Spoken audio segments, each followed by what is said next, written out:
Sequelitis. It's a condition.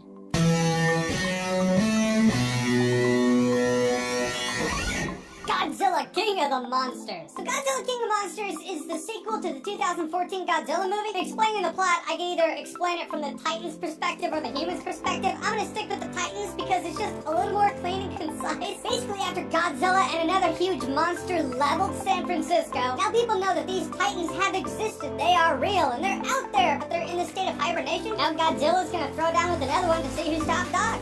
Pretty much it. Also, they're human beings. Some have good intent, some have malicious intent, and I'm just gonna cut right to the chase.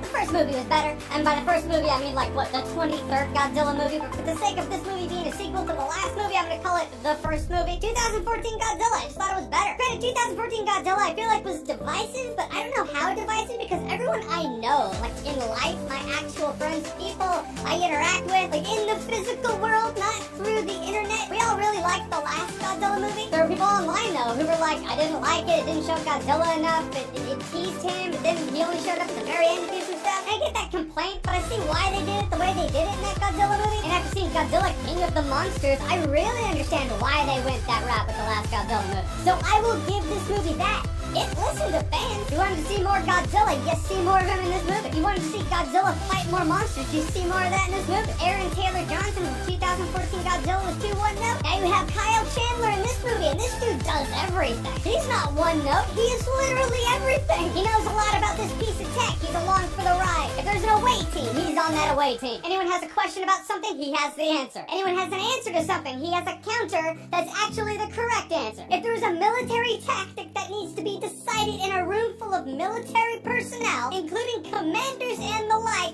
he's the one who's gonna be like, no, don't do that. Do this other thing, because I know better than you do. And they're like, alright. But is it for the best? That's the question. I just don't think it was. Yeah, you see more fighting in this movie, but whereas the last Godzilla movie, there was a build-up, and you're like, oh, we didn't see him again with the airport, the foot at the airport. I was like, I wish I saw that fight. I don't like seeing the aftermath. Undeniably, though, by the end of the movie, there was a lot of payoff. Because you're like, finally, we're seeing that thing that's been built up all this time. There's a huge release with it. This movie, by the end, you're like, monsters fighting. And whereas the fighting in this movie was more plentiful, none of the fights were as impressive as the end fight in the previous Godzilla movie. And some of the moments in the fight sequences, they were really messy too. Just like in terms of shit getting thrown on the screen, the framing of the fight, there's no good steady shot with both the monsters in the frame so you can actually tell what's really happening. The camera, can I call it a camera? It's not actually a camera, the monsters are CGI. But there were more than a few moments where the monsters were closer to the camera than they probably should have been when they were fighting. In terms of visual appeal, there are quite a few shots in here you're like, that looks amazing. It's usually right before a clash happens, like the round one fight moment. You're like, that looks majestic. It's like a poster or a wallpaper. It looks fantastic. And then the clash happens, you're like, oh yeah, alright, here we are. Doesn't mean this movie doesn't have some impressive stuff. There's some moments I was like, this is pretty kick-ass. It's rad, impressive, it's fan service. Again, I didn't grow up on Godzilla or anything like that. So when I see those fan service moments, I'm like, I know that's a fan service moment, which means fans are gonna go nuts. I'm just watching the movie as a guy who enjoyed the last Godzilla movie, now I'm watching the sequel. Not that I'm completely oblivious to Godzilla. I'd seen some movies when I was younger. I was mainly like, hey, but the princess is in another castle.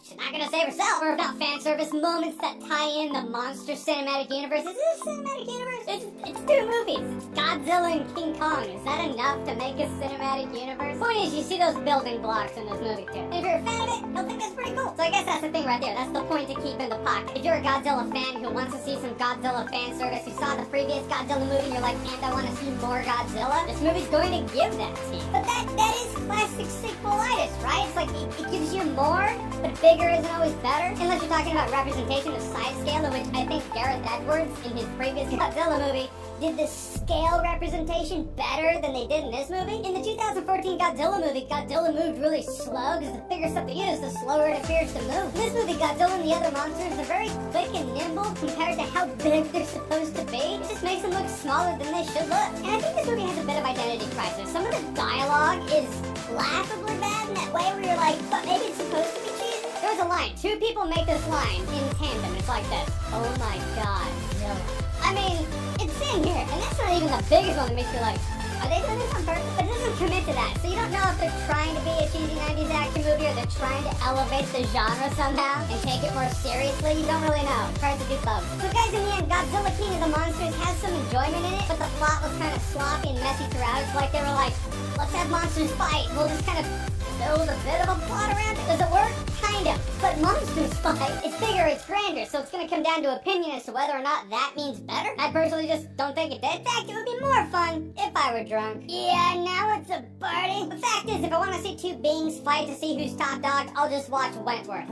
Not sponsored, just a good show. And this next thing, this isn't a slight on the movie at all. I'm just literally saying this to fuck with you. This is the only reason. But once you see this, you're not gonna unsee it. That's why I'm saying it. When Godzilla and Ghidorah fight, try not to think of Mortal Kombat Annihilation, because I love it. You're welcome. And you guys have been pushing that like button like I've said before. It really is helping the videos out, thus helping the channel out. If you don't completely hate my guts after that Mortal Kombat Annihilation thing, if you could hit that like button on this video, that would help, and I do appreciate it. Come on, it's a little funny. Come on. Alright, so Godzilla King of the Monsters, have you seen it? What did you think of it? How does it compare to the 2014 Godzilla? Whatever you think, comment below, let me know. And as always, if you like what you've seen here and you want to see more, click right here to see more.